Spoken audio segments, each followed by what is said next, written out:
for FIFA, 2018 is not just the year of the World Cup.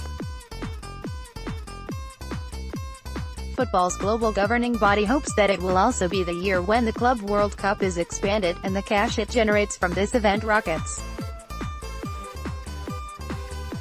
The idea is very simple: to replace low-value matches, the Club World Cup in its current, unloved and eminently forgettable form, and the Confederations Cup, which would be scrapped, with more commercially lucrative ones. While the Club World Cup's current geographical egalitarianism, one representative from each continent, reduces the quality of games, the envisaged new format would be unashamedly elitist.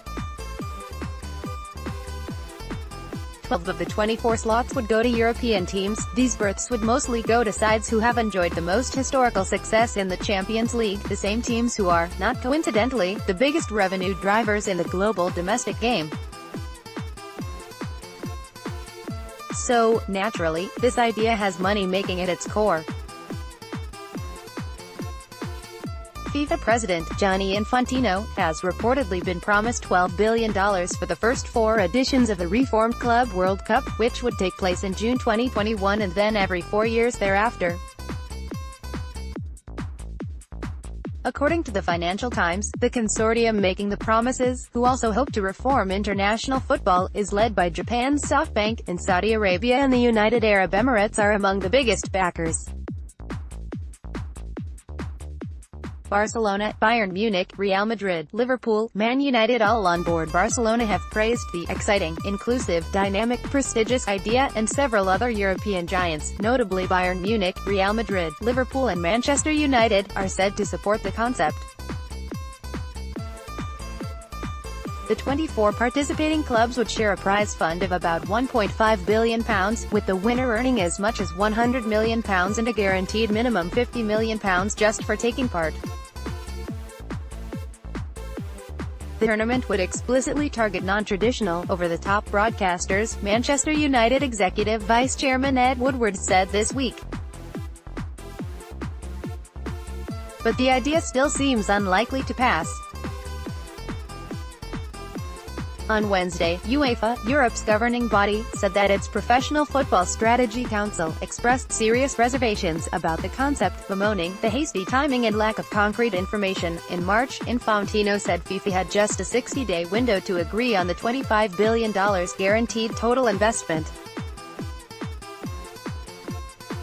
For UEFA, the fear is that if a Club World Cup became the pinnacle of Club v Club football, that could undermine the prestige and commercial value of its Champions League competition. Yet even if the proposals fail, the attempts to expand the Club World Cup embody how football clubs are becoming more enticed by the notion of leagues unconfined by national boundaries. Across sport, the notion of a domestic league is imperiled, with cross-nation, and even cross-continent, leagues becoming more common. FIFA's move is in keeping with the growing pressure to internationalize and globalize leagues, says Simon Chadwick, professor of sports enterprise at Salford University. Potential opportunities are being created for countries beyond Europe's Big Five leagues to gain a foothold in world football.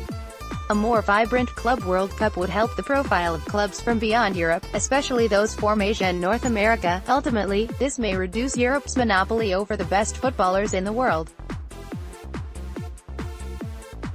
Death of competitive balance. The very success of the Champions League has created the conditions for a radical restructuring of club football.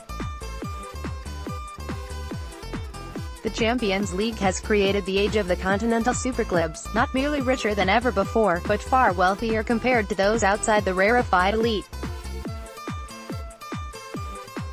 The logic of financial determinism is creating ennui in the early stages of the Champions League.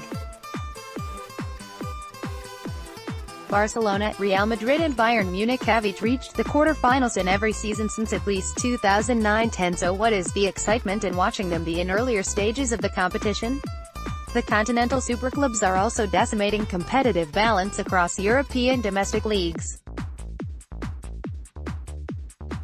Either Barcelona or Real Madrid have won La Liga in all bar one season since 2003-04. Bayern Munich have won 6 straight Bundesliga titles, and this year finished 21 points ahead of second place. Juventus have won 7 straight Serie A crowns. After the brief aberration of coming second to Monaco last season, Paris Saint-Germain used their petrodollars to buy Monaco's best player and cruised to Ligue 1 for the 5th season out of 6. Smaller domestic leagues are often yet more predictable. Here, Champions League cash is so significant that it creates a self-perpetuating elite, so rich that they can tower above the domestic competition, and so keep returning to the Champions League, even if they are financially puny compared to the superclubs.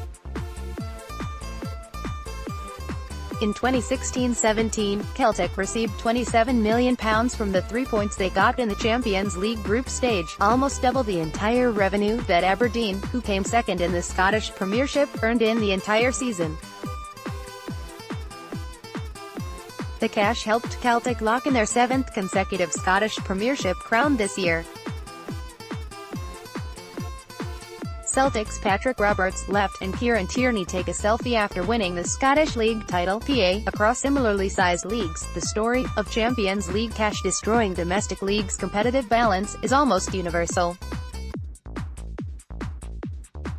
In Greece, Olympiacos have won 19 of the last 22 titles, Dinamo Zagreb are on course for their 12th title out of 13 in Croatia, and Bate Borisov have won 12 consecutive Belarusian crowns.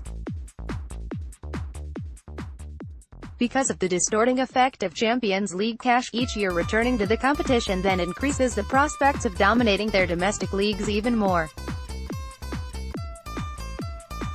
Cross-nation leagues, such unpredictability feeds into the desire for more cross-nation competitions. Increasingly, clubs' ambitions feel unsaturated by their own domestic leagues. For PSG, say, is lording over Ligue 1, in between their Champions League participation, really enough?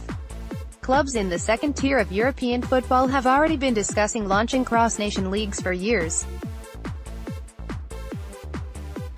For Ajax, PSV Eindhoven or Celtic, former European Cup winners all, such a concept offers the only hope of closing the financial chasm with a European superclubs. Outgoing Arsenal manager Arsene Wenger has predicted the emergence of a European Super League in the coming years. Arsenal FC via Getty Images. Earlier this month, Arsene Wenger predicted that a European Super League would be created in the coming years. This would be played at weekends, he said, enabling matches to be more lucrative, and staged at times better for both the European and Asian markets, with domestic leagues streamlined and taking place midweek. This would enable teams from other European countries to fight the Premier League's financial domination, and leave clubs reigning over their own national leagues less confined by their own borders. In 1992, the Premier League and Champions League were formed, football's Big Bang. Now, the forces that underpinned these, hyper-commercialization, globalization and the insatiable pursuit of cash from new broadcasting technology, are lining up to create equally seismic changes. Even if the proposed Club World Cup reforms remain stillborn, football's second Big Bang, with more cross-nation, and even cross-continental, games, and old-fashioned domestic leagues becoming a smaller part of the overall ecosystem, is coming into view.